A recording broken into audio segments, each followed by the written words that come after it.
Hi friends, welcome back to my channel.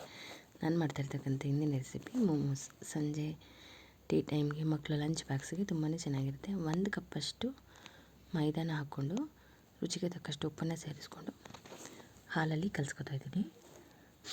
ಹಾಲು ಒಂದೇ ಸರಿ ಹಾಕೊಳ್ಳೋಕೆ ಹೋಗ್ಬಿಡಿ, ಸ್ವಲ್ಪನೇ ನೋಡಿಕೊಂಡು ಬೇಕಾದಷ್ಟು ಹಾಕ್ಕೊಂಡು, ಸ್ವಲ್ಪ ಗಟ್ಟಿಯಾಗೂ ಇರಬಾರ್ದು, ಸ್ವಲ್ಪ ಮೆತ್ತವಾಗೂ ಇರಬಾರ್ದು, ಮೀಡಿಯಮ್ ಹಂತವಾಗಿ ಇರೋಂಗೆ ಕಲಿಸ್ಕೊಳ್ಳೋಣ. ಈಗ ಕಲಸಿದಾಗಿದೆ. ಈ ಲಾಸ್ಟಲ್ಲಿ 2 ಸ್ಪೂನಷ್ಟು ತುಪ್ಪನ ಹಾಕ್ಕೊಂಡು ನಾದ್ಬಿಟ್ಟು ಅದನ್ನು ಒಂದು ಅರ್ಧ ಗಂಟೆಗಳ ಕಾಲ ಮೆತ್ತಗಾಗೋಕ್ಕೆ ಮುಚ್ಚಿಟ್ಬಿಡೋಣ.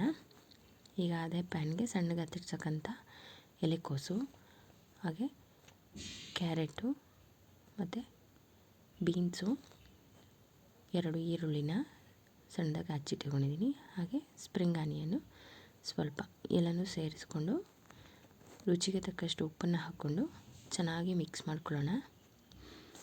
ಮಿಕ್ಸ್ ಮಾಡಿಕೊಂಡು ಇದು ಅಷ್ಟೇ ಒಂದು 10 ನಿಮಿಷಗಳ ಕಾಲ ಮುಚ್ಚಿಟ್ಬಿಡೋಣ.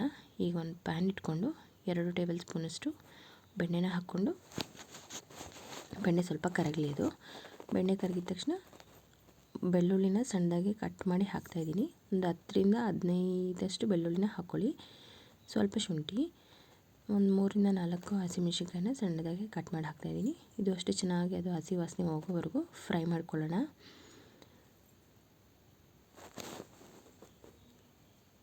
ಇದು ಫ್ರೈ ಆದಮೇಲೆ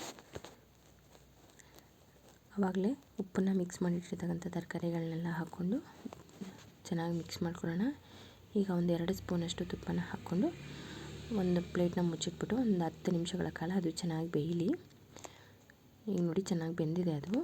ಈಗ 1 ಸ್ಪೂನಷ್ಟು ಪೆಪ್ಪರ್ ಪೌಡರ್ ಮತ್ತು ಹಾಗೆ 1 ಸ್ಪೂನಷ್ಟು ಮ್ಯಾಗಿ ಮಸಾಲನ ಹಾಕ್ಕೋತಾ ಇದ್ದೀನಿ. ಎಲ್ಲನೂ ಹಾಕಿ ಚೆನ್ನಾಗಿ ಮಿಕ್ಸ್ ಮಾಡಿಕೊಂಡು, ಹಾಗೆ 1 ಸ್ಪೂನಷ್ಟು ಸೋಯಾ ಸಾಸ್ನ ಹಾಕ್ಕೊಂಡು ಚೆನ್ನಾಗಿ ಬೇಯಲಿ ಅದು. ಅಂದರೆ ತುಂಬ ಜಾಸ್ತಿ ಹೊತ್ತೇನು ಬೇಯೋದು ಬೇಡ, ಮಿಕ್ಸ್ ಆದರೆ ಸಾಕು. ಈಗ ಅದು ತಣ್ಣಗಾಗಕ್ಕೆ ಇಟ್ಬಿಡೋಣ. ಈಗ ಹಿಟ್ಟನ್ನ ಎತ್ಕೊಂಡು ಸಣ್ಣದಾಗಿ ಉಂಡೆಗಳನ್ನ ಕಟ್ ಮಾಡಿಕೊಂಡು ಈ ರೀತಿಯಾಗಿ ತೆಳುವಾಗಿ ಒತ್ಕೋಬೇಕು. ತುಂಬ ಮಂದಕ್ಕಿದ್ರೆ ಒಂಥರ ಹಿಟ್ಟಿಟ್ಟು ಸಿಗುತ್ತೆ, ಚೆನ್ನಾಗಿರಲ್ಲ. ಈಗೆಲ್ಲವನ್ನು ಈ ರೀತಿಯಾಗಿ ಒತ್ಕೊಳ್ಳೋಣ.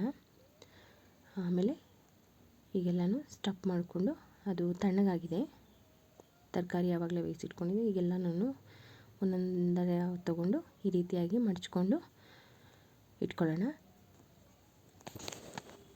ಈಗ ಒಂದು ಪಾತ್ರೆ ಇಟ್ಕೊಂಡು ಈಗ ಮೋಮೋಸ್ನ ಸ್ಟೀಮ್ ಮಾಡ್ಕೋಬೇಕು. 10 ನಿಮಿಷಗಳ ಕಾಲ ಸ್ಟೀಮ್ ಮಾಡ್ಕೊಳ್ಳೋಣ. ಅದು ಮೈದಾ ಅಲ್ವಾ, ಅದು ಚೆನ್ನಾಗಿ ಬೇಯುತ್ತೆ. ಆಗ ಎಲ್ಲವನ್ನು ಇಟ್ಬಿಟ್ಟು ಈಗ ಒಂದು 10 ನಿಮಿಷಗಳ ಕಾಲ ಬೇಯಿಸ್ಕೊಳ್ಳೋಣ ಸ್ಟೀಮಲ್ಲಿ. ಈಗ ನೋಡಿ ಮೋಮೋಸ್ ಎಲ್ಲ ಚೆನ್ನಾಗಿ ಬೆಂದಿದೆ. ಈಗ ನೋಡ್ತಾ ಇರ್ಬೋದು ಅದ್ರ ಬಣ್ಣನೂ ಚೇಂಜ್ ಆಗಿದೆ. ಈಗ ಮೋಮೋಸ್ ರೆಡಿ. ಕೆಂಪು ಚಟ್ನಿ ಜೊತೆಲಿ ಮೋಮೋಸ್ ತಿನ್ನಲು ರೆಡಿ. Thank you friends. ಯಾರು ನನ್ನ ಚಾನಲ್ನ ಫಸ್ಟ್ ಟೈಮ್ ನೋಡ್ತಾ ಇದ್ದೀರೋ ಫ್ಯಾಮಿಲಿ ಫ್ರೆಂಡ್ಸ್ ಜೊತೆ ಶೇರ್ ಮಾಡಿ, ಲೈಕ್ ಮಾಡಿ. Thank you.